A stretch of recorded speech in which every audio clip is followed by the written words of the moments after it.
Vijayakanth sir தலைவராக இருக்கும்போது, தென்னிந்திய நடிகர் சங்கத்தோட தலைவராக இருக்கும்போது தான் நான் நடிகர் சங்கத்தில் மெம்பர் ஆனேன். அவரே ஃபோன் பண்ணி, தேவயானி நடிகர் சங்கத்தில் மெம்பர் ஆகணும், மெம்பர் ஆயிடுங்க அப்படி சொல்லி ஒரு தலைவரே ஃபோன் பண்ணிட்டு நமக்கு ஒரு ஆர்டிஸ்ட்டை உள்ளே கொண்டு வராரு பாருங்க. எவ்வளோ பெரிய விஷயம் அது, எவ்வளோ நல்லா இருந்தது நடிகர் சங்கம் அவர் ஒரு தலைவராக இருக்கும்போது. அவர் தலைவராக இருக்கும்போது இப்போ எனக்கு ஞாபகம் இருக்குது, நாங்கள் எல்லா ஆர்டிஸ்ட்டும் ஒன்றா மதுரைக்கு கார்கில் ஷோ ஒன்று நடந்தது. கார்கில் வார்க்காக ஃபண்ட்ஸ் ரேஸ் பண்ணுறதுக்கு எல்லா ஆர்டிஸ்ட்டும் ஒரே ட்ரெயினில் நாங்கள் ட்ராவல் பண்ணோம், Chennai to Madurai and Madurai to Chennai back again. ரொம்ப சூப்பரான ஒரு ஷோ நடந்து ஃபண்ட்ஸ் ரேஸ் பண்ணி கார்கில் வார்க்காக நாங்கள் அதை கொடுத்துருந்தோம். அது அவர் ஒரு தலைவராக இருக்கிறதுனால தான் நடந்தது. அவ்வளோ ஆர்டிஸ்ட்டுங்க ஒன்றா ஒரு இடத்துல சேர்க்கிறது, அது எவ்வளோ அழகான ஒரு எக்ஸ்பீரியன்ஸாக இருந்தது தெரியுமா? எல்லா பெரிய ஆர்டிஸ்ட், சின்ன ஆர்டிஸ்ட், எல்லாரும் நாங்கள் ஒரு hero, heroines, character artist, everybody together as a family travelling together. அது மட்டுமா, சிங்கப்பூர் மலேசியாவில் ஒரு ஷோ நடந்தது.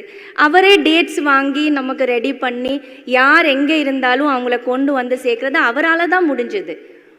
அவர் ஒரு தலைவராக இருக்கும்போது தான் முடிஞ்சது.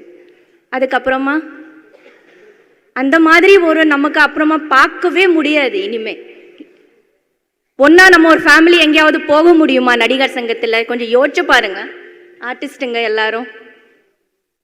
இனிமே இது முடியுமா? சேர்க்க முடியுமா எல்லாரையும் ஒரே இடத்துல? இனிமே அந்த மாதிரி ஒரு ஷோ சேர்த்து ஒரு ஃபேமிலியாக நம்மளால் ட்ராவல் பண்ண முடியுமா? ஒரு கேள்விக்குறியாக தான் இருக்குது. அவர் இருக்கிறதுனால தான் முடிஞ்சது. ஏன்னா அவர் அவ்வளோ இயல்பான ஒரு பர்சன், ரொம்ப சிம்பிளான ஒரு பர்சனாக தான் நான் பார்த்துருக்கேன். அவரோட சொந்த கம்பெனியில் கேப்டன் சினி கிரியேஷன்ஸில் 2 ஃபில்ம்ஸ் பண்ணுறது பாகியம் எனக்கு கிடைச்சிது. அவரோட சொந்த பட ப்ரொடக்ஷனில் ஃபஸ்ட்டு வல்லரசுன்னு ஒரு ஃபில்ம் அவர் ஹீரோயின் நான் நடித்தேன். ரொம்ப பெரிய ஹிட் ஆச்சு ஃபில்மு.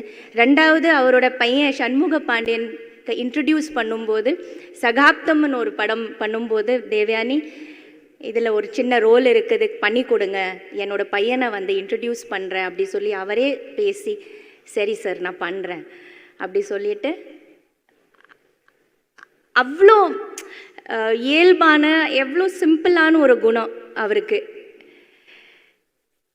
லொக்கேஷனில் first with makeup with costume யார் இருக்கிறான்னு பார்த்தா விஜயகாந்த் சார் தான் இருப்பார் எப்போவுமே ஃபஸ்ட் ஆன் த செட்ஸ். நான் 2 டைமும் பார்த்துருக்கேன்.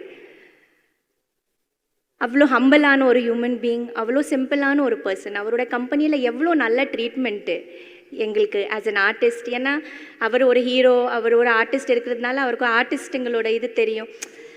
அவ்வளோ அழகாக எங்களெல்லாம் மெயின்டைன் பண்ணி, சாப்பாடிலிருந்து அந்த எல்லாமே ட்ரீட்மெண்ட் அவ்வளோ பியூட்டிஃபுல்லாக இருந்தது.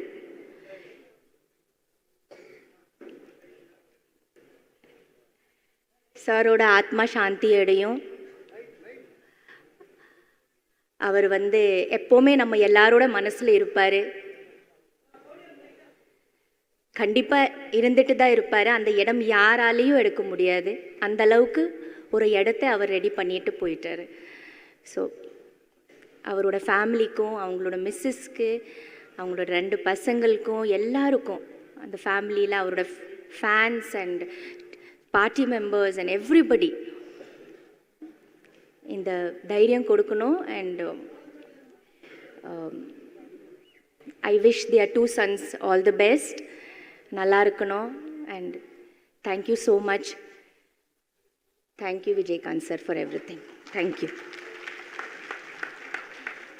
சீக்கிரமாக நடிகர் சங்கத்தை பில்டிங் ரெடி பண்ணுங்க. அப்படி தான் விஜயகாந்த் சார் பார்த்துட்டு சொல்கிற மாதிரி தான் இருக்குது.